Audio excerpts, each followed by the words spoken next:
Queridos irmãos, queridas irmãs, então esse vídeo é de número 166. E a Gênese capítulo 1, né, caráter da revelação espírita.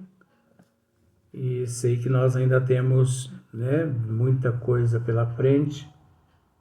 Eu acho que vó, ela não quer que eu desencarne essa existência, não, porque nós nos encontramos no capítulo 1. Esse capítulo é composto de 63 páginas. Mais de quase 200 vídeos, apenas em 46 páginas. 28, 27 ou 28 capítulos só a Gênesis. A não ser que ela está querendo me transformar num Moisés da mitologia, né? Mas é assim mesmo. Então nós temos que entender uma coisa, olha só para você ver, eu vou voltar aqui um pouquinho. Então, a terceira revelação, né, que é a grande revelação, tem isso de particular, não estando personificada em um só indivíduo, né?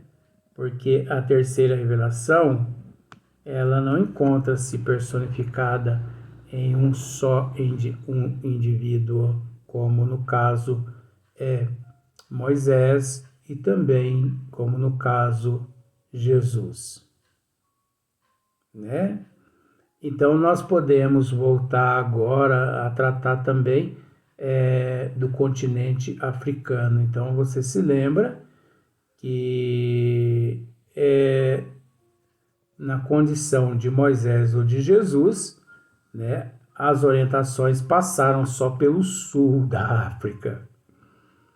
Mas na condição da doutrina dos espíritos, abrange todo o continente africano, vamos pensar por assim, o leste, o oeste e o norte, né? Não é só o sul beneficiado, e assim como toda a terra.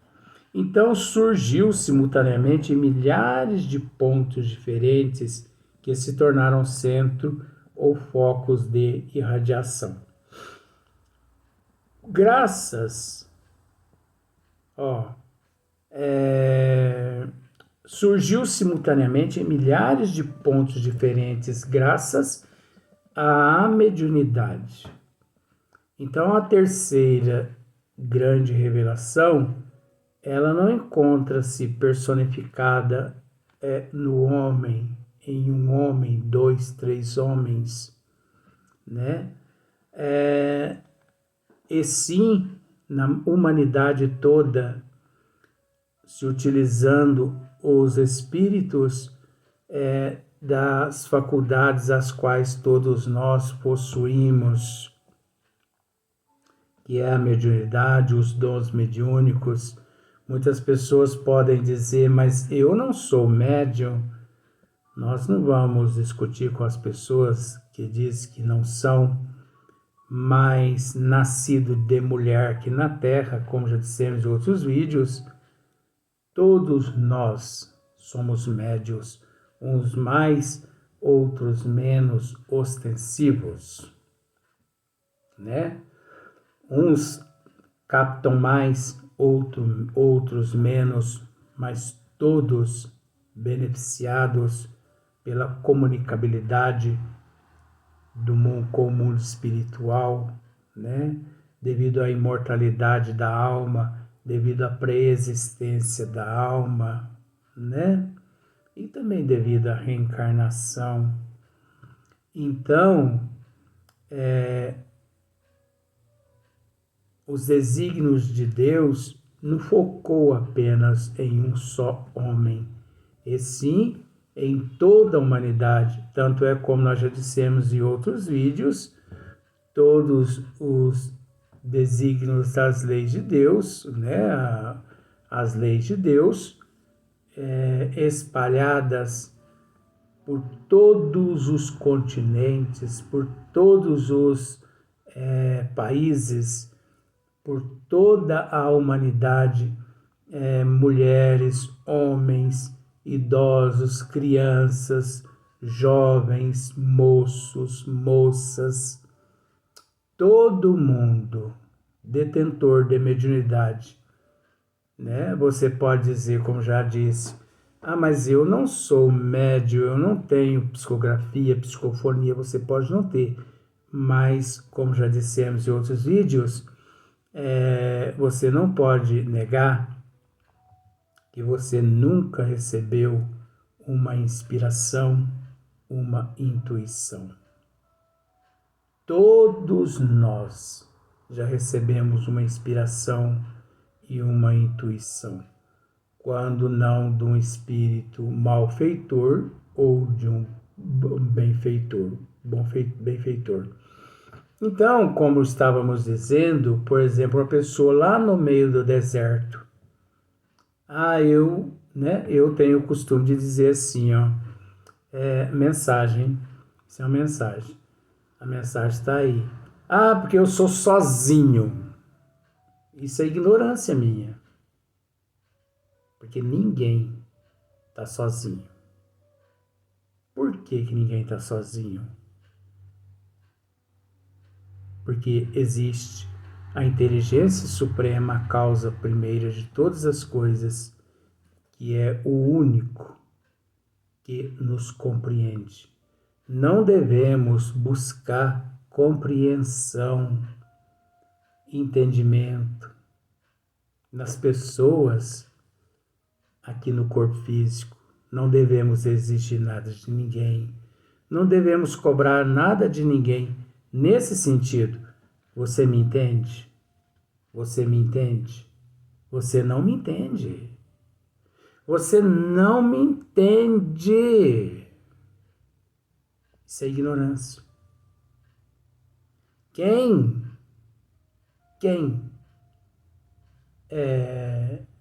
busca no outro compreensão e entendimento é ignorante ainda. Então eu assumo que eu sou ainda ignorante, porque é lógico, estou em processo de evolução, porque só Deus para nos compreender. É preciso entender isso, que Deus, na condição de inteligência suprema, a causa primeira de todas as coisas, Ele é o único que nos entende, que nos compreende. Nesse sentido, porque é difícil, é impossível, porque a outra pessoa ou as outras pessoas não possuem a compreensão que Deus e que Jesus possuem. O muito que as pessoas possuem é tolerância, é paciência, é a aceitação mediante determinadas situações, né? E quantas pessoas têm assim sido boníssimas para comigo, né?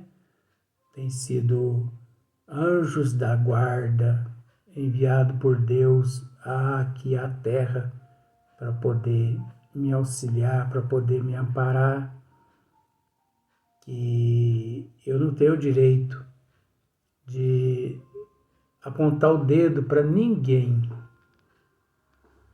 mas você não me compreende. Eu estou sozinho. Isso é ignorante da minha parte. Eu só peço a Deus e a Jesus que ilumine esses seres que têm passado por isso aqui na Terra, principalmente comigo, para que me perdoe por toda a eternidade as minhas falhas, as minhas ignorâncias, porque por mais material que trago de vidas passadas, mas ainda me encontro no corpo físico, eu sou muito falho. Eu reconheço as minhas falhas. Livro Céu e Inferno, capítulo 7º. Então lá Kardec nos esclarece que mediante os erros é de extrema importância reconhecer que errou. depois pedir perdão e depois procurar reparar o erro. Então, nós já explicamos isso em outros vídeos. Então, a mãe de um amigo meu, até esse amigo meu mora numa cidade distante de São Sebastião do Paraíso, ela costuma dizer a ele já me disse isso: meu filho, invisibilidade não significa a ausência daqueles que mais te amam. Ou invisibilidade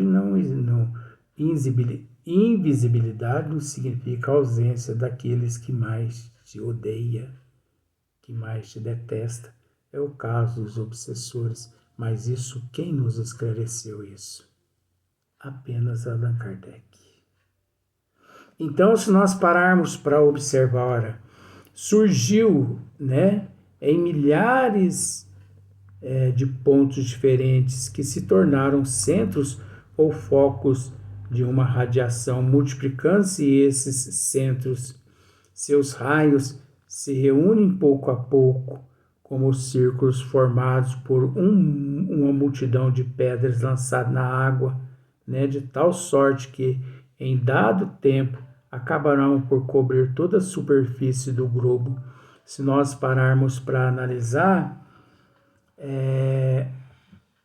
os desígnios de Deus cobre o globo todo. Por que cobre? Porque se não cobre através de uma psicografia ou de uma vidência ou de uma psicofonia, cobre através da mediunidade, cobre através da audiência, da inspiração e da intuição, isso que eu queria dizer.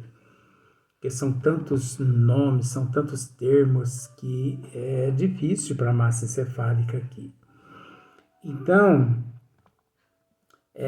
até mesmo aquele que encontra-se lá no meio do deserto do Saara, 20, 40 anos lá morando, distante da civilização, mas isso não impede que os bons espíritos o visitem.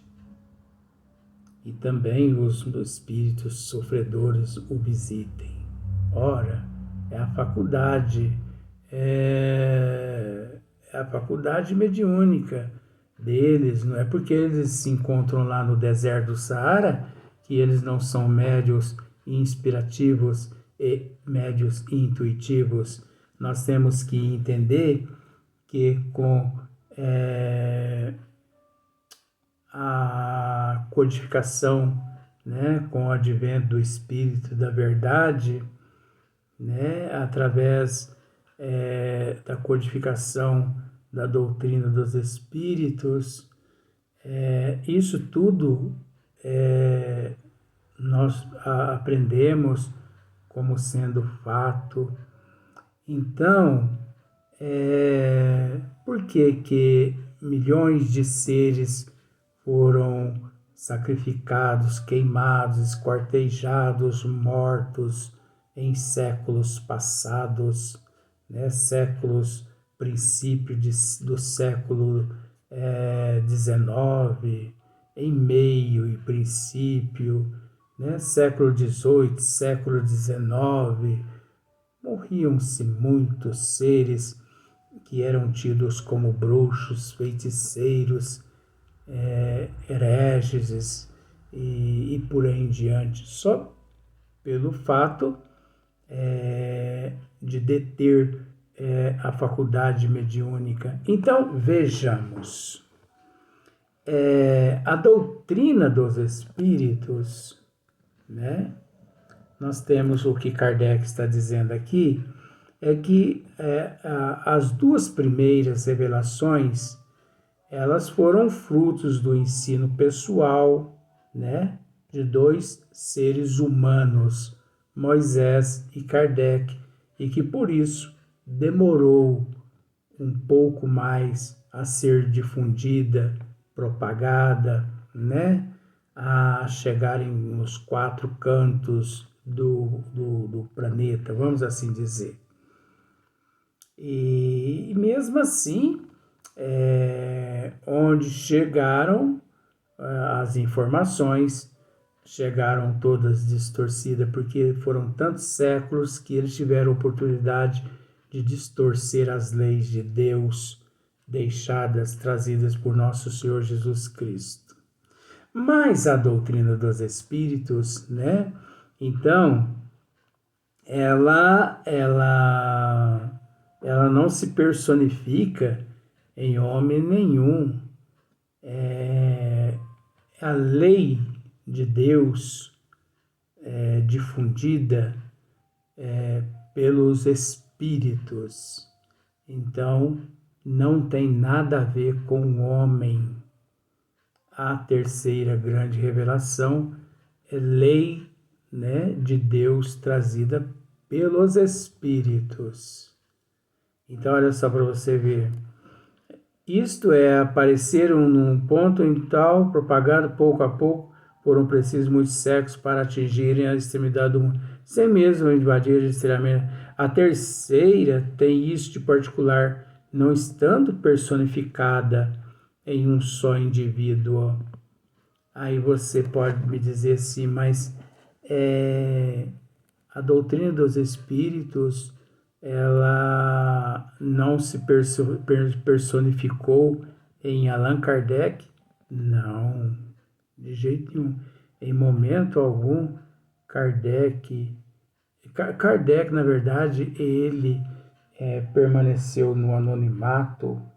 Kardec, na verdade, ele permaneceu tanto no anonimato na codificação da doutrina espírita, que ele não colocou o próprio nome dele, Hippolyte Léon Denisard Rivail, e sim um nome de uma reencarnação que ele teve, na época, lá nas Gálias, né? Na condição de um druida, que na verdade lá ele se chamava Allan Kardec, um druida, Allan Kardec, lá nas Gálias, né? Justamente para não aparecer, porque ele detestava aparecer. E eu não sei porque também eu detesto aparecer, né? Quer me chatear, é me elogiar. Eu detesto elogio. Então, a terceira tem isto de particular, não estando personificada em um só indivíduo. A terceira revelação, ela não se personificou e não se personifica em um só indivíduo. Por isso, a propagação assim instantânea, como se fosse um WhatsApp, um Facebook, que se chama mediunidade. Um WhatsApp, um Facebook, uma internet que é muito mais rápida, né? Porque a mediunidade é muito mais eficiente que o Facebook, o WhatsApp, que é a internet. É muito mais rápida, né? Então ela surgiu simultaneamente em milhares de pontos diferentes que se tornaram centros ou focos de irradiação. Então, olha só para você ver, focos e irradiação. Aqui agora, Kardec diz assim, nem pouco a pouco, como os círculos formados por uma multidão de pedras lançadas na água, de tal sorte que, em dado tempo, acabarão por cobrir toda a superfície do globo. Então, nós já tratamos a respeito desse item aqui. Em pouco tempo, não. Onde encontra-se seres humanos no globo, os desígnios de Deus, ali através daqueles seres se encontram graças às faculdades mediúnicas daquele ser. Porque, como já dissemos, ele pode negar a mediunidade, ele pode negar a comunicabilidade com o mundo espiritual. Ele pode negar a imortalidade da alma, a preexistência da alma, mas ele não tem como negar a comunicabilidade com o mundo espiritual através da intuição e da intuição, nossa, da intuição e da inspiração.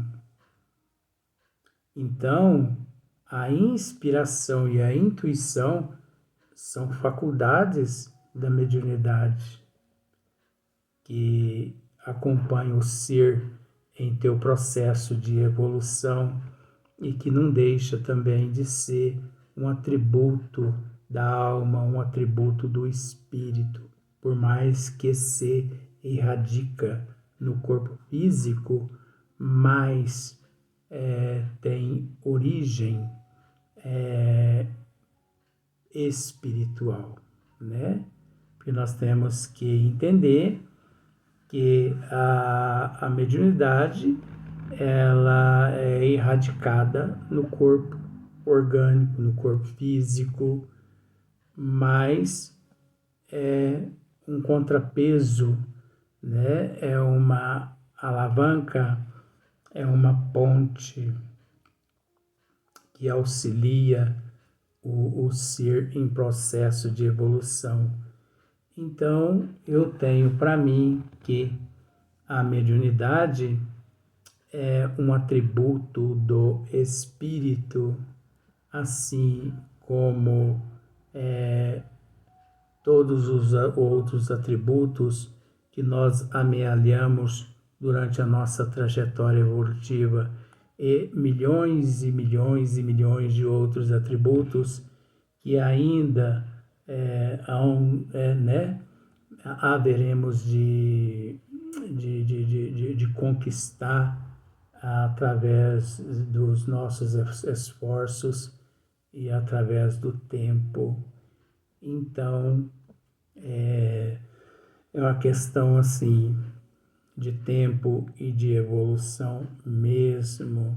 Por isso que nós temos que procurar sempre o esforço, né?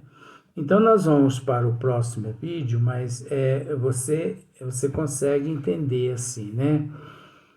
Nós ainda não terminamos a questão 46, nós vamos terminar no próximo vídeo, mas você conseguiu entender que a primeira revelação e a segunda revelação, por ser de natureza humana, né? Então demorou um pouquinho mais, demorou alguns séculos, né?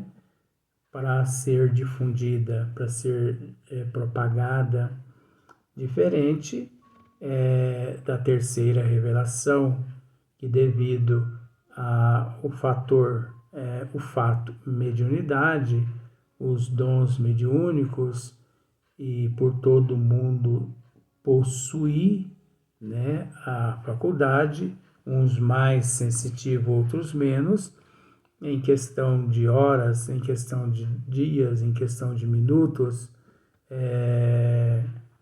propagou-se, se propaga-se com seriedade, com responsabilidade, a comunicabilidade com o mundo espiritual e físico e espiritual em questão de pouco tempo, né? Então olha para você ver o avanço do plano espiritual para com o plano físico.